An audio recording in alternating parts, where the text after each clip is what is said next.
ultimate journey, a true test of man and machine, an experience of a lifetime. This is the Honda Quest, a real adventure for real adventure motorcyclists. Drawn from almost 900 entries, just 40 semi-finalists were chosen to vie for one of 20 seats on the inaugural 2017 Honda Quest.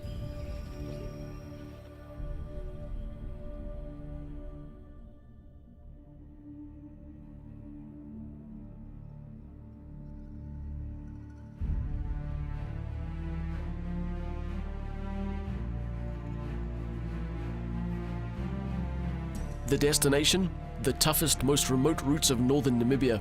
Their weapon of choice? The brand new Honda CRF 1000L Africa Twin.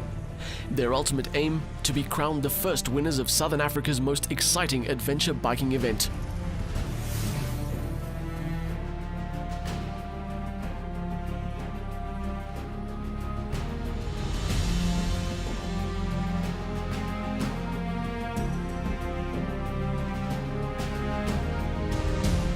The Honda Quest is not just about skills, and it's not a race or a rally. Rather, it's a competition pitting passionate adventure motorcyclists against each other in a variety of categories and disciplines, including teamwork, mechanical aptitude, preparation, mental fortitude, and inventiveness. It's not about who gets from point to point fastest, but how they got there and how they coped with the unexpected along the way. Of course, the capabilities of the new Honda CRF 1000L Africa Twin would also be tested to the limit.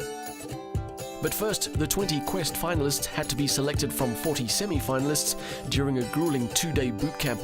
Here, aspiring Quest contenders were put through a series of tasks and assignments, all aimed at identifying individuals with just the right attributes.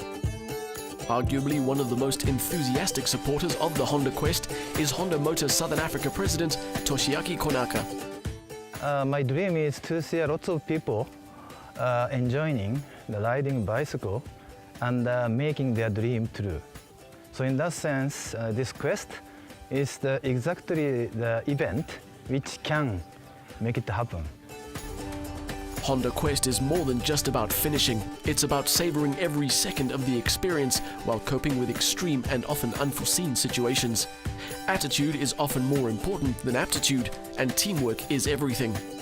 After practical and theoretical tests, it was time to announce the finalists. The official teams for the Honda Quest 2017 will be Team 1, Johannes Haasbroek and Gerard Visser.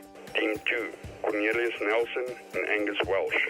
Team 3, Clinton Pinar and Andries Haasbroek. Team 4, Charles Duplessis and Barbara Mazinski. Team 5, Grant Pentelow and Glenn Koch. Team 6, Andrew Johnston and Philip Groenewald. Team 7, S.P. Dreyer and Marcel Vladar. Team 8, Charles Potgieter and Henny van Heerden. Team 9, Francois Eberson and Pieter Lourens. Team 10, Gerard de Tooy and Kobus Meiberg. Good luck.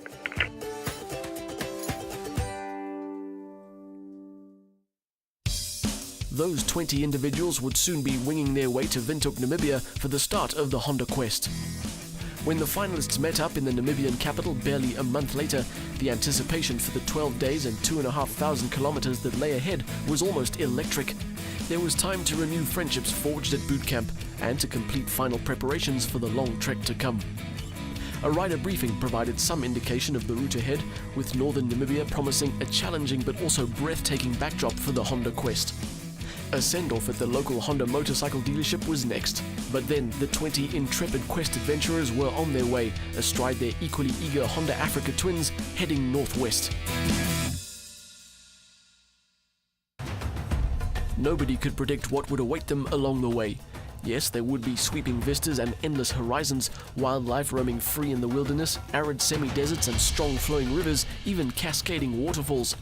Namibia is a natural wonderland, its vast tracts largely unspoiled by man, its ever-shifting landscapes offering new and compelling vistas at every turn. In short, an ideal and challenging arena for the Honda Quest.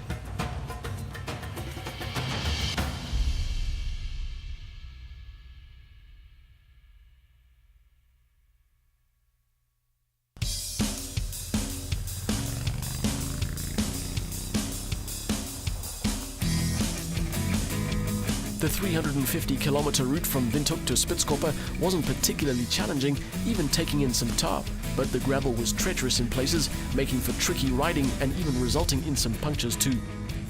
Despite all the excitement, there was also a sense of unease amongst the competitors.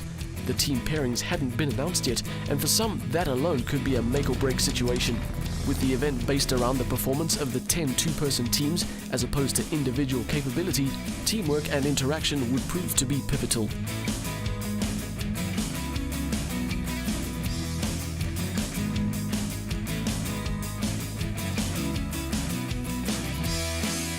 The soaring cliffs and astonishing shapes of the Spitskoppe, a cluster of edifices jutting almost miraculously from the arid desert floor, have been attracting adventurers from around the globe for centuries. But the quest riders had to remain vigilant of local hazards, such as cattle crossing the road, coping with choking dust, and looking out for oncoming traffic, often on the wrong side of the road.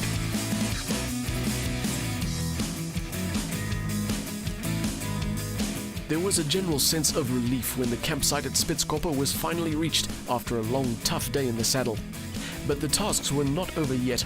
Bikes had to be checked, while the evening routine included presentations by the competitors on African topics they'd been briefed on before departure. The man with the fetching turban is Charles Potgieter.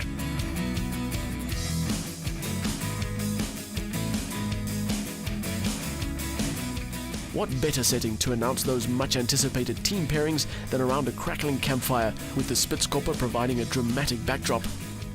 With the teams finalized, the Honda Quest could now start in earnest.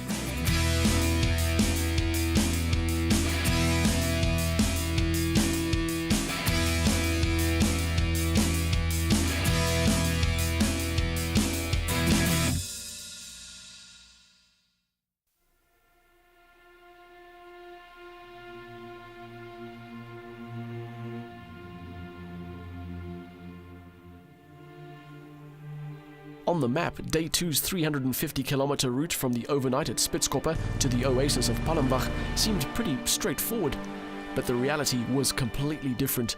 The road was so badly corrugated that it took serious concentration, physical strength and quick reactions to keep the big Hondas pointing in the right direction. The dust posed an even bigger threat though, reducing visibility to just 30 meters in some sections, while sandy jeep tracks were also on the route menu.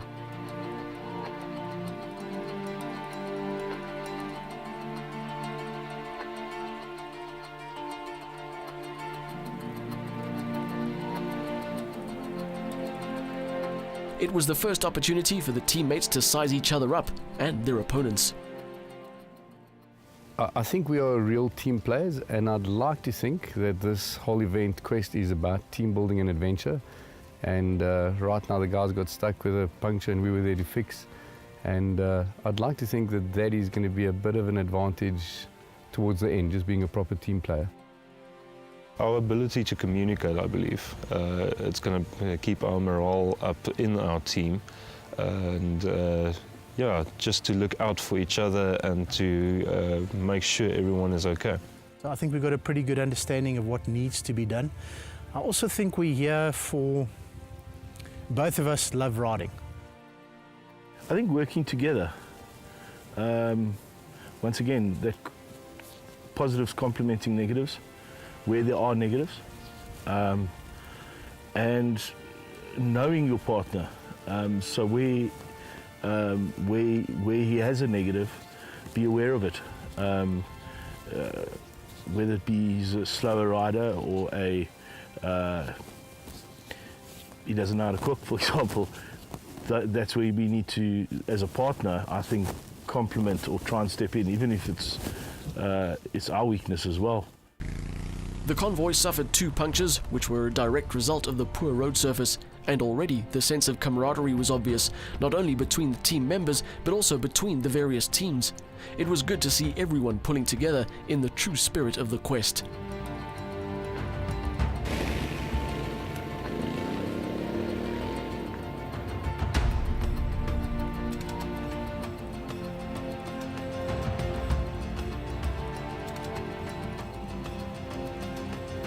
The Quest convoy eventually settled down in the camp of Palmwag, with competitors using the time to check over and service their motorcycles.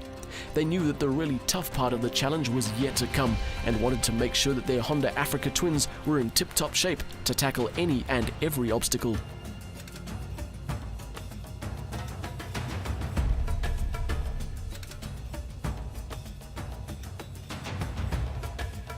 Leg 3 to Upua, capital of Kouokaland, reminded the teams that the Honda Quest isn't for sissies. The mountainous terrain made for more undulating, rockier routes. The heat became a factor too. 3 more punctures and 232 kilometers later, the Kawako-Otavi Valley campsite offered some welcome respite. But not before the teams had to show off their wheel-changing skills in a team competition against the clock.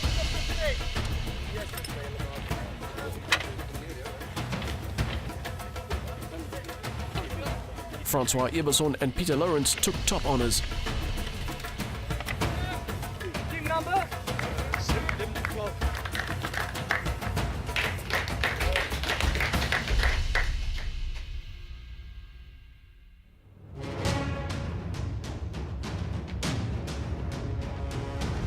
If Leg 3 was the first of the more challenging days on the Honda Quest, then the 225 kilometers to Ipupa Falls promised to up the ante even further. It all started off innocuously enough, with flowing fast sections as the team pressed on northwards to the Kunene River. But then things got a lot tougher. I always wanted a bit of Kouokaland for myself, and now I've got half of it in my mouth. Riding westwards, the next 95 kilometers tested the mettle of man and machine to the max. This was exactly what the 20 Quest riders had been waiting for. The conditions were taxing to say the least, with temperatures soaring into the high 40s, while the route took in the deep sand of dry riverbeds, steep climbs and equally steep descents. Concentration, momentum and balance were critical to conquering the trail, but the spills were minor, and the Quest convoy arrived at Ipupa Falls unscathed and relieved. It was time to relax, rinse off the dust and reflect on a day's hard riding. I was just flat. So I just completely ran out of energy. I think I lost a bit of concentration. It was a short little section of sand, and I hadn't set the bike up properly. So as I opened up, it changed gears on me and it caught me by surprise. Bike just caught on a rock and went up in the air and on my side, and I realized that if I don't stop it, because it was going up, she's going to come over completely. And I suppose she would have got quite hurt because the angle was quite acute. Stay tuned for more action from the Honda Quest True Adventure after the break.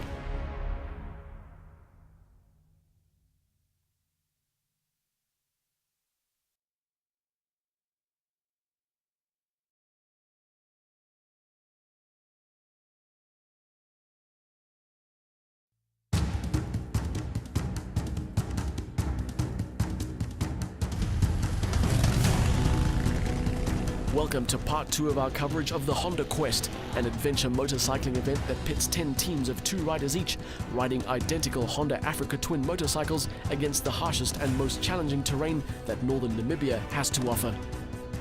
Starting in Windhoek, the teams had already covered more than 1,000 kilometers by the time they reached Ipupa Falls, but the real action was only about to start.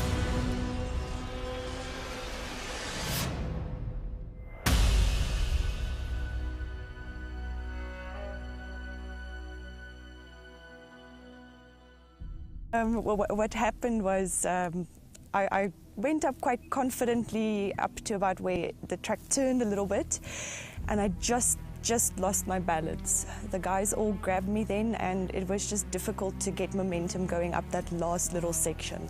It takes teamwork to get through a challenge like this. You can't do it on your own, or you need the help of your team. It's the only way you're going to get through.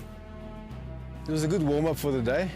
Getting there, stretching the legs and getting the mind working and getting the body working the lower back and everything, so it was good. Good workout for what was lying ahead for us, yes. I like the technical stuff, like the rocky stuff. Never done what we did today, but that was a challenge and that was awesome. I think the guys came together and helped everybody, and everybody got through the whole thing without incident. So it was beautiful, it was a good day.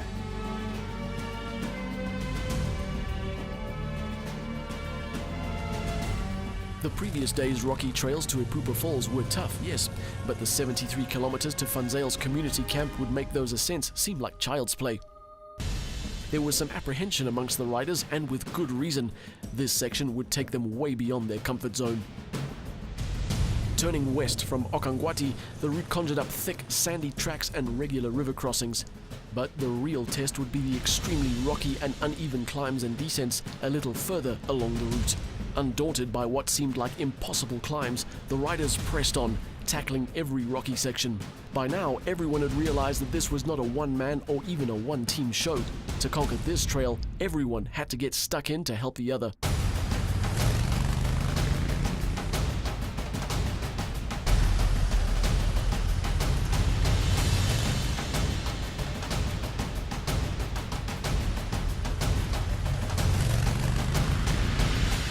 By the time they reached the Vanzale's community camp, almost 9 hours later, the Quest riders had made history, with all 20 Honda Africa twins reaching the camp relatively unscathed.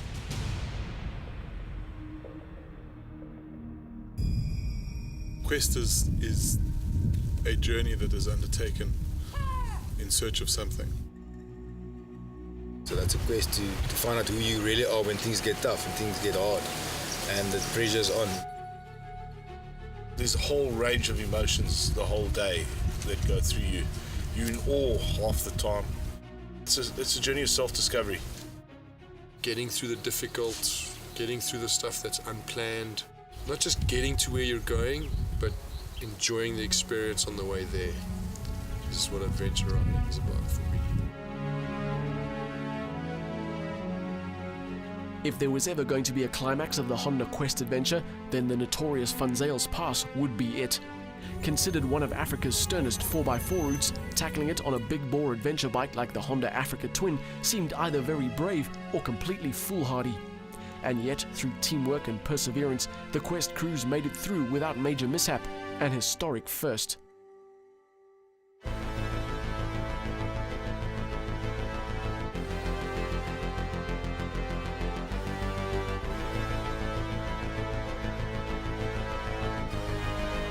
But Vanzale's Pass was not the day's only challenge. The thick sand of the Marianfluss threatened to suck in those riders who weren't able to maintain sufficient momentum, while the rocky sections had to be approached with just the right combination of caution and finesse. It was testimony to the teamwork and the riding skills of the Quest competitors, as well as the off-road capability of the Africa Twin, that everybody arrived at Marble Camp with no injuries, but lots of stories to tell.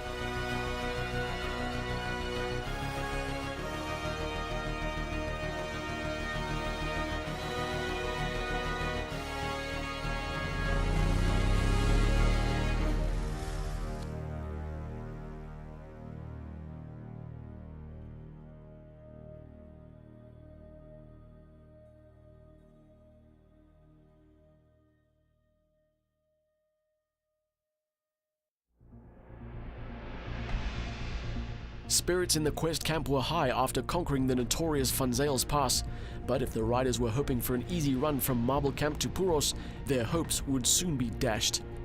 The day's route took the teams down the Otija Plains, with its wide open expanses beckoning them to the south.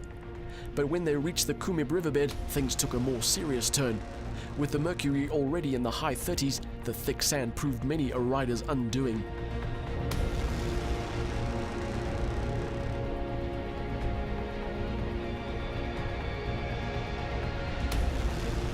In fact, the conditions became so challenging that the organizers gave the group the option of riding next to the riverbed for as long as possible, only getting back down to the soft sand when there was no other way to forge their way south.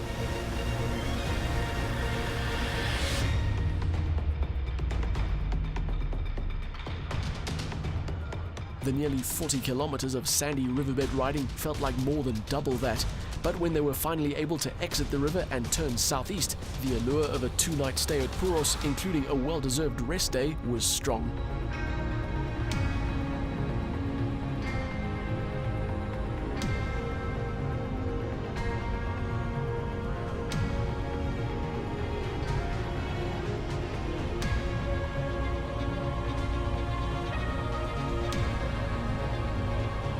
The time in Puros would be used to good effect, giving the riders a chance to rest and do some washing, as well as perform some much-needed maintenance on their trusty Honda Africa twin steeds. After 7 days in the saddle, it was a welcome respite from the rough and tumble of riding some of Africa's most challenging routes.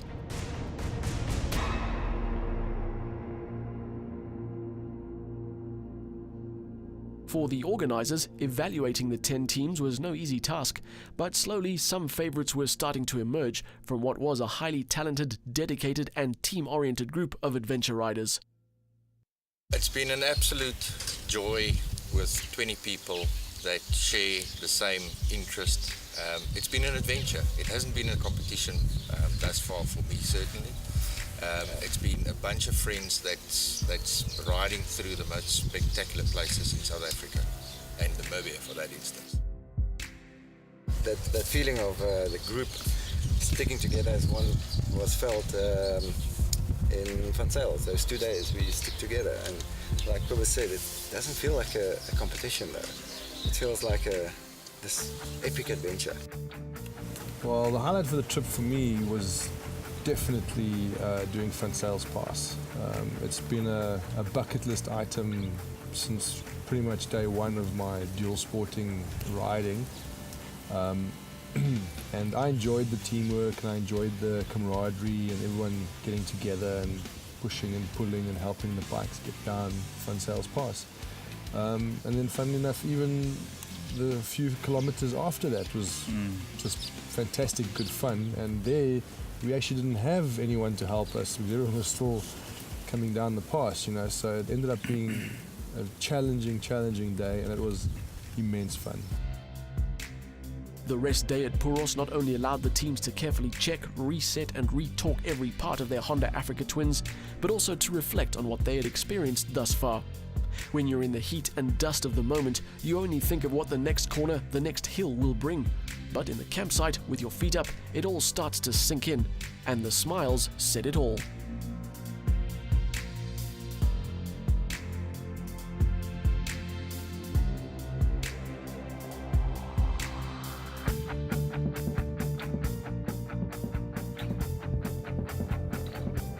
While the rest day was a welcome break, the Honda Quest teams were eager to get going when day 9 dawned.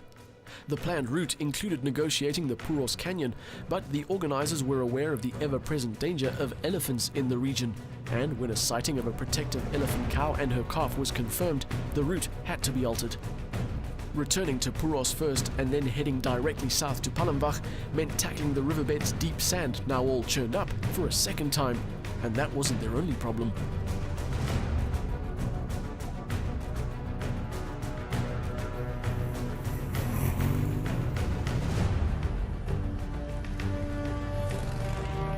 While the road stretching across the Giribe's plain towards Sesfontein looked straightforward enough, the reality is quite different.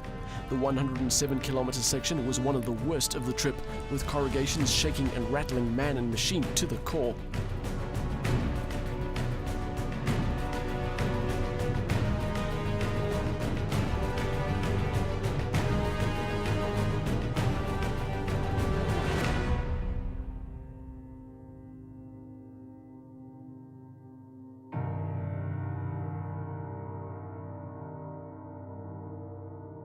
Adults aren't the only ones fascinated by adventure bikes.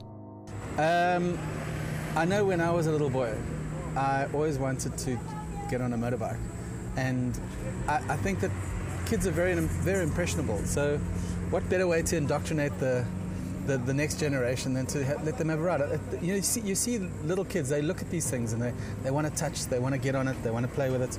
And it's nothing to just go for a quick ride. And they tell these stories for ages to come. So I know I was once a little boy who wanted a motorbike. These children will remember their encounter with the friendly folk of the Honda Quest for a long time to come, and perhaps even dream of entering the event one day too.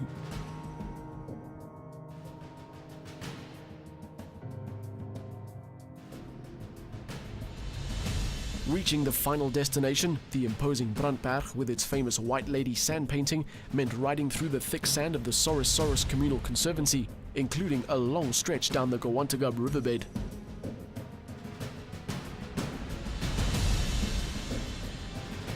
It turned out to be a final test of character for the riders, especially for Charles Potgieter, who took a tumble when his bike hit an aardvark hole at speed. Despite being catapulted over the handlebars, he emerged unhurt, and the Africa twin only suffered a damaged handguard. It was dusk by the time the riders arrived at the foot of the Brandberg, knowing that the end was in sight. By now, the organizers had already identified which teams had excelled despite the conditions, but the winners would have to wait for the final announcement in Windhoek the next day.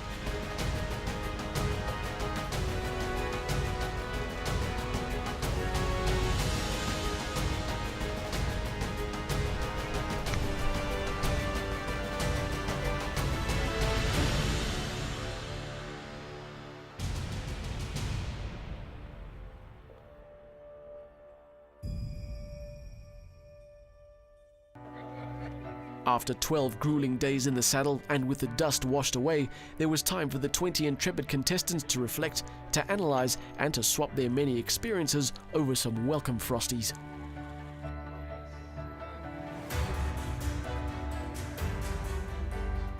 The moment you've all been waiting for, I'm going to introduce our president, Toshiaki Kunaka, who will say a couple of words and then also announce our winning team. So please, Kunaka-san, join us on the stage. The winner of this very, very memorable first Honda Quest, Charles Potgieter and Johannes van Kerden. Congratulations! The Spirit of Quest Award went to Grant Pentelow and Glenn Koch. See you at the Honda Quest True Adventure next year.